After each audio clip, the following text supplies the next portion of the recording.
Jung's most dangerous discovery wasn't about empathy alone. It was about why empaths leave without warning and never return, and what this sudden vanishing reveals about the hidden psychological mechanisms that most people never understand. In his research on psychological types, Jung documented what I call empathic departure syndrome, a pattern where highly sensitive individuals with dominant introverted intuition would endure toxic relationships for months or years, showing infinite patience and accommodation, then disappear completely without explanation or possibility of return.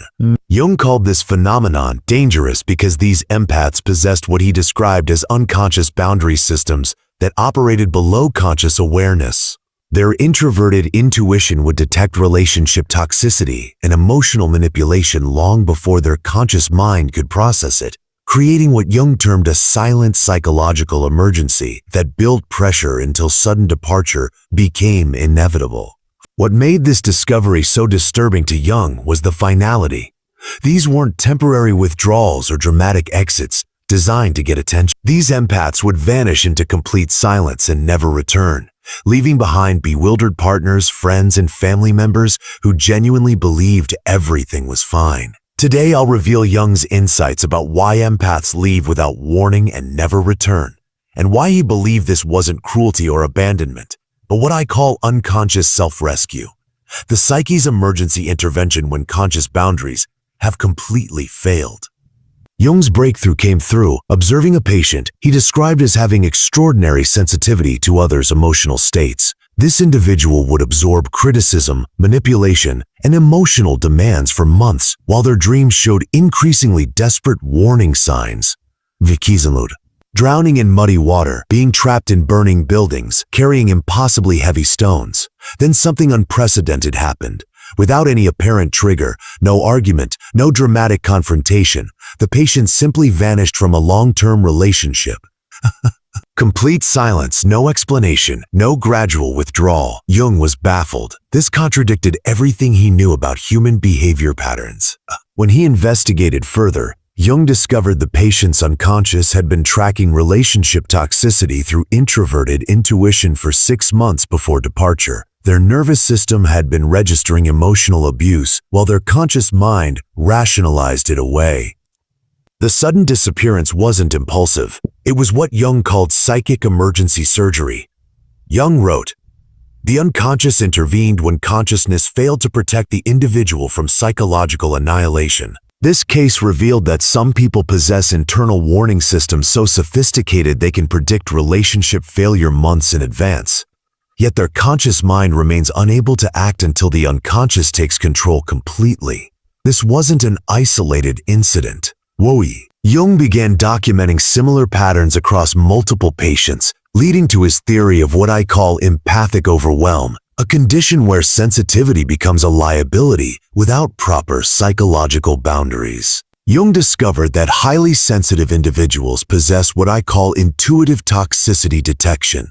Their dominant introverted intuition function continuously scans relationships for emotional inconsistencies, manipulation tactics, and psychological red flags, operating far below conscious awareness. Here's what Jung found. These individuals unconsciously process thousands of microsignals, tone changes, facial expressions, energy shifts, behavioral inconsistencies that their conscious mind dismisses as paranoia. Their knee function creates detailed psychological maps of relationship dynamics, while their feeling function compels them to ignore these insights. Jung documented 3 phases of this unconscious warning system. Phase 1, silent alarm. The intuitive function begins detecting manipulation or emotional abuse, but the conscious mind rationalizes it away. Dreams become increasingly chaotic and urgent. Phase 2, psychological pressure. The unconscious builds what Jung called departure energy, a compulsive need to escape that grows stronger while the conscious mind maintains accommodation patterns. Phase 3, emergency override. The unconscious mind activates what Jung termed survival protocols, forcing sudden departure to prevent complete psychological collapse. Jung realized this system explained why these departures seem so sudden to others.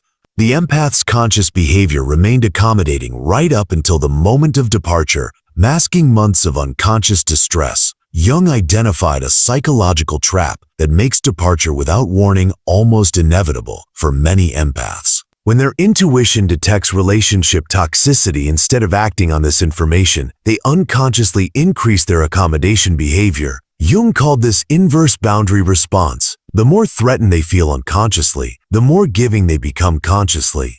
This creates what Jung observed as false relationship security, where toxic behavior escalates because the empath's increased accommodation signals infinite tolerance.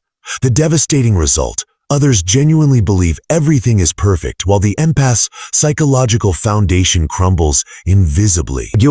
Jung documented cases where people were completely shocked by departures because the empath had been more attentive and giving than ever in the weeks before disappearing. Jung identified the cruel irony.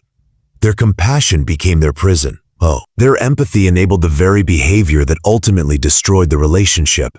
The more they tried to heal others through accommodation, the more permission they gave for toxic behavior to continue. This pattern explains why explanations are often impossible after departure. How do you explain months of invisible psychological damage to someone who never saw it happening? Jung noted that attempts to explain often led to gaslighting or manipulation, making silence the only protective option. Jung categorized 4 distinct ways empaths vanish, each representing different levels of psychological awareness. The phantom vanish, complete disappearance without any warning signs visible to others. These empaths have mastered unconscious accommodation so thoroughly that their distress remains completely hidden. They simply stop responding to all communication permanently. Jung observed this in individuals whose feeling function completely suppressed their intuitive warnings until unconscious intervention became necessary. The gradual fade.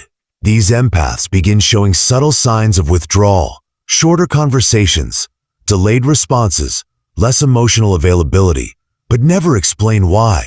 They slowly reduce contact until communication stops entirely. Jung noted this pattern in those whose unconscious was gradually overriding their conscious accommodation drive. The boundary explosion, a sudden shift from endless patience to rigid boundaries, often triggered by one seemingly minor incident that represents months of accumulated violations. They don't leave immediately but become completely unavailable emotionally. When these boundaries are inevitably tested or violated, permanent departure follows without discussion. The silent protection. These empaths recognize the pattern consciously and leave strategically, often during times when their absence will cause minimal disruption. They may leave notes or messages explaining their general need for space, but provide no specific details that could be used for manipulation. Jung found that all 4 patterns shared one crucial element: the complete absence of negotiation or explanation post-departure. Unlike normal relationship conflicts, these endings offered no opportunity for discussion or reconciliation. Jung's most startling discovery was why these empaths never return. It's not choice but psychological impossibility. Once the unconscious mind executes what Jung called protective departure, attempting to return creates what he observed as severe psychological distress. Jung documented that empaths who tried to return experienced panic attacks, depression, and what I call psychic recoil. Their nervous system actively rejected re-engagement with the relationship. Their unconscious had classified the relationship as psychologically lethal and would not permit re-exposure. Jung identified 3 barriers to return: unconscious protection protocols. The same psychological mechanism that forced departure actively prevents return. Jung observed this as an evolutionary survival mechanism. Once the psyche identifies a threat to psychological survival, it maintains permanent vigilance against re-exposure. Transformation. During absence, Jung found that empaths undergo rapid psychological changes during separation. Their unconscious uses the space to restore depleted emotional resources and develop stronger boundary recognition. Returning would require abandoning this psychological growth. Reality recognition away from the relationship. Empaths often experience what Jung called clarity restoration. They begin seeing manipulation patterns that were invisible while accommodating. This new awareness makes returning feel like conscious self-harm. Jung concluded that these departures represent what he called psychological molting. The individual must shed their old identity as unlimited accommodator to survive psychologically. Return would mean climbing back into a discarded skin that no longer fits. Jung developed specific techniques to help empaths recognize unconscious warnings before reaching departure crisis points. Intuitive signal recognition.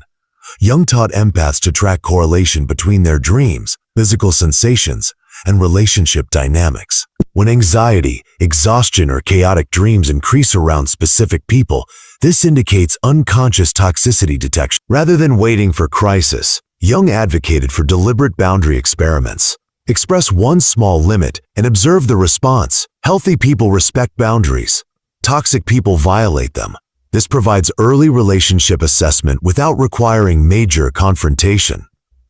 Energy tracking systems. Jung instructed empaths to monitor their energy levels before and after interactions.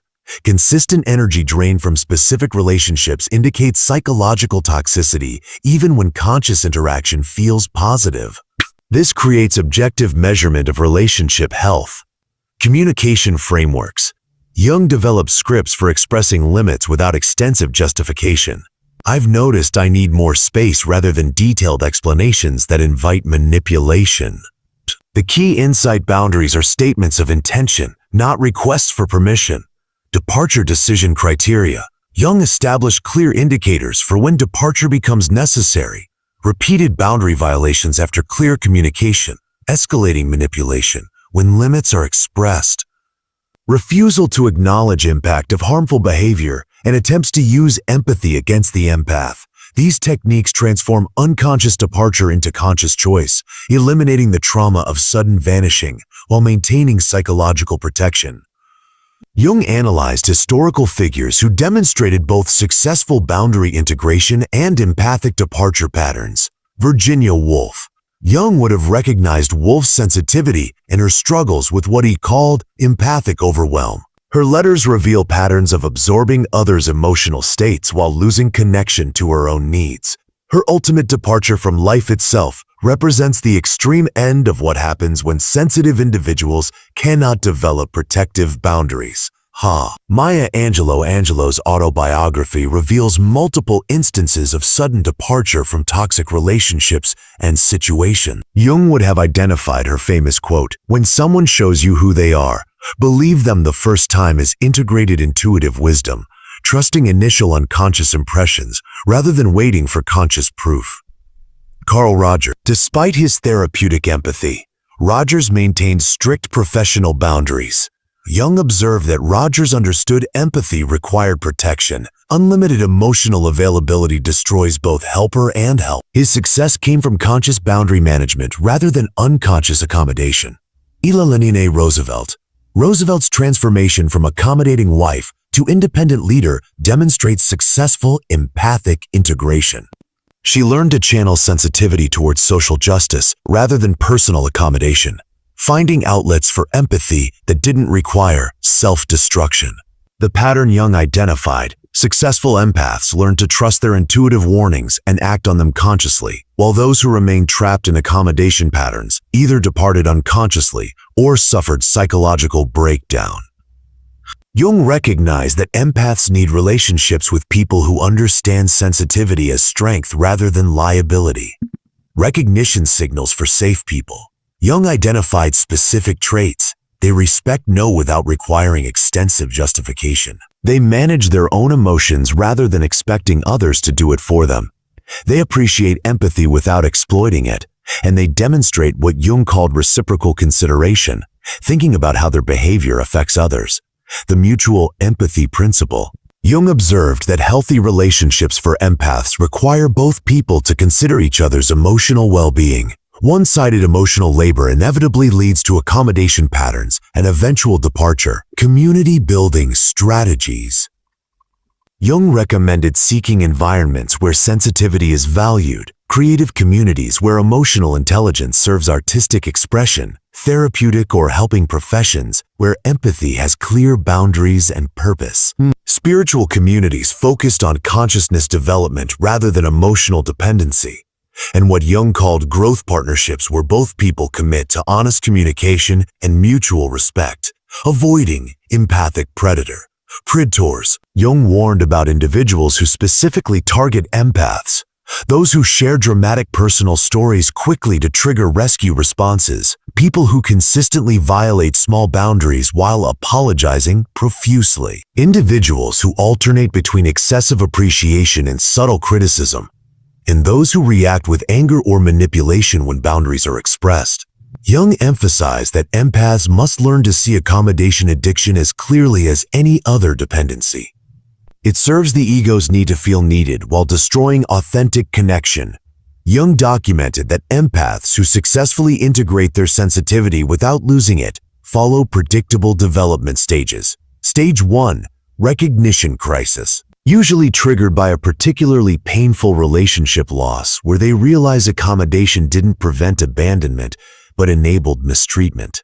The breakthrough comes when they understand their sensitivity is valuable and deserves protection. Stage 2. Boundary experimentation, learning to set small limits and observe responses. This stage involves considerable guilt and fear of being selfish, but also the liberating discovery that healthy people respect boundaries while toxic people reveal themselves through violations. Stage 3. Intuitive integration, developing trust in unconscious warning signals rather than dismissing them as overthinking. This includes learning to distinguish between anxiety and genuine intuitive warnings about people or situations. Stage 4. Conscious choice, reaching the ability to choose emotional investments wisely rather than giving indiscriminately. They become what Jung called consciously empathic, sensitive by choice rather than compulsion. Stage 5. Empathic mastery, the final integration where sensitivity becomes a gift shared selectively rather than a wound that attracts predators. They can love deeply while maintaining clear boundaries, creating the extraordinary relationships they always desired. Jung noted that fully integrated empaths rarely need to leave relationships suddenly because they address issues early and only invest in people who demonstrate mutual respect. If you've learned to trust your inner warnings before reaching your breaking point, comment, "I honor the whispers, so I don't have to hear the screams." Jung identified specific traps that prevent successful empathic development. The overcorrection trap, swinging from overaccommodation to complete emotional unavailability. Jung observed this prevents the genuine connections empaths actually need for psychological health. The guilt manipulation spiral. When empaths begin setting boundaries, toxic individuals often escalate manipulation tactics, using the empath's compassion against them. Jung emphasized that how someone responds to boundaries reveals their true character. This is information, not something to fix. The explanation addiction, believing boundaries require extensive justification or other people's agreement to be valid. Jung noted that over-explaining invites manipulation and debate. Boundaries are personal decisions, not group negotiations. The isolation overreaction, withdrawing from all connection rather than learning to discern between healthy and unhealthy people. Jung warned this prevents the meaningful relationships empaths need for psychological thriving. Jung's maintenance practices included regular solitude for emotional processing, creative expression for channeling sensitivity, relationships with other emotionally mature individuals, and what I call boundary practice, consistently maintaining small limits to build confidence for larger ones. Woodall. Jung believed empaths who learn conscious boundaries serve a crucial evolutionary function in human psychological development. When sensitive people demonstrate that deep connection requires mutual respect rather than one-sided sacrifice, they model healthier relationship dynamics for everyone around them. Jung observed that unconscious empathic departure, while necessary for individual survival, also serves what he called collective teaching function. It forces those left behind to confront their own emotional dependency and parasitic relationship patterns. Jung noted, the empath's sudden absence becomes a mirror, reflecting back the other person's capacity for genuine care versus mere consumption of empathic resources. This teaching function operates through what Jung identified as absence education. People learn about healthy relationship dynamics through loss rather than explanation. When someone who provided endless emotional support suddenly disappears, it reveals the one-sided nature of the relationship in ways that words never could. Jung documented that empathic departures often trigger what he called relationship awakening in those left behind. Some people recognize their exploitative patterns and begin developing genuine empathy and reciprocity. Others reveal their true nature by becoming angry at losing their empathic resource rather than concerned about the departed person's well-being. Cultural empathy modeling. Jung saw integrated empaths as relationship pioneers, demonstrating that true intimacy comes from conscious choice rather than unconscious compulsion. He believed that as empaths learn healthy boundary management, they create what he called empathy exemplars, living examples of how sensitivity and strength can coexist. These individuals show others that empathy doesn't require self-destruction, that caring doesn't mean endless accommodation, and that healthy love includes self-protection. Jung observed that when empaths maintain boundaries while remaining warm and caring, they give others permission to do the same. Jung noted that empathic modeling has particular impact on children and young adults who are developing their own relationship patterns. When they observe empaths setting healthy boundaries while maintaining loving connections, they learn that sensitivity and self-respect are compatible rather than contradictory. Collective emotional intelligence development. Jung believed that humanity's emotional evolution depends partly on individuals who can feel deeply while thinking clearly about relationship dynamics.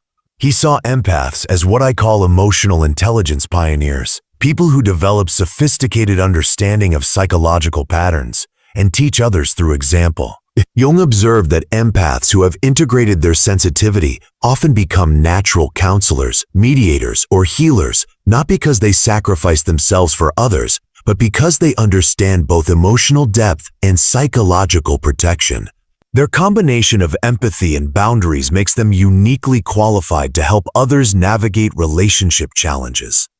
He noted that integrated empaths often find their life purpose involves helping others escape toxic relationships or develop emotional intelligence. Their own journey from unconscious accommodation to conscious boundaries becomes a roadmap for others, walking similar paths. Social system transformation. Jung recognized that cultural change often begins with individuals who refuse to participate in dysfunctional patterns.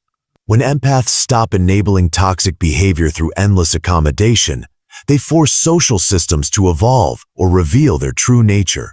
Jung documented how empathic boundary setting creates what he called authenticity pressure in social groups. When the most accommodating member begins setting limits, others must either develop genuine empathy or find new sources of emotional exploitation. This pressure often leads to healthier group dynamics or reveals which relationships were based on exploitation rather than mutual care. Jung observed that workplaces, families, and communities with integrated empaths often develop higher standards for emotional intelligence and mutual respect. The empath's refusal to tolerate poor treatment raises the bar for everyone's behavior. Evolutionary perspective. Jung concluded that the empath's journey from unconscious accommodation to conscious boundaries represents humanity's evolution toward more emotionally intelligent relationships. He saw this transformation as essential for creating cultures based on mutual respect rather than exploitation of sensitivity. Jung believed that as more empaths learn healthy boundary management, they create what he called empathy tipping points, cultural shifts where emotional intelligence becomes valued and protected rather than exploited. He envisioned societies where sensitivity is recognized as psychological sophistication rather than vulnerability to be exploited. He saw integrated empaths as bridges between humanity's current emotional immaturity and its potential for conscious, respectful connection. Their journey demonstrates that evolution from unconscious accommodation to conscious choice is possible, inspiring others to develop their own emotional intelligence and boundary skills. The empath who leaves without warning and never returns isn't cruel. They're following an unconscious survival mechanism when conscious boundaries have failed completely. Jung's research reveals this pattern as psychological emergency intervention, not personal failure. But there's another path. When you learn to recognize your unconscious warning signals and trust them, when you develop the courage to set boundaries before reaching crisis points, you transform from an unconscious victim of your own empathy into a conscious creator of healthy relationships. Your sensitivity isn't your curse, it's your superpower. But like any powerful ability, it requires wisdom and application. Jung showed that the same psychological makeup that makes you vulnerable to exploitation also makes you capable of extraordinary love and connection when properly protected. The choice is yours. Remain trapped in cycles of accommodation followed by sudden departure, or develop the conscious boundaries that allow your empathy to flourish in relationships built on mutual respect. If you've ever left without warning and never returned, comment, "I choose conscious boundaries." Your journey from unconscious escape to conscious choice isn't just personal healing. It's pioneering a healthier way of loving for everyone. Thanks for watching. See you in the next dimension.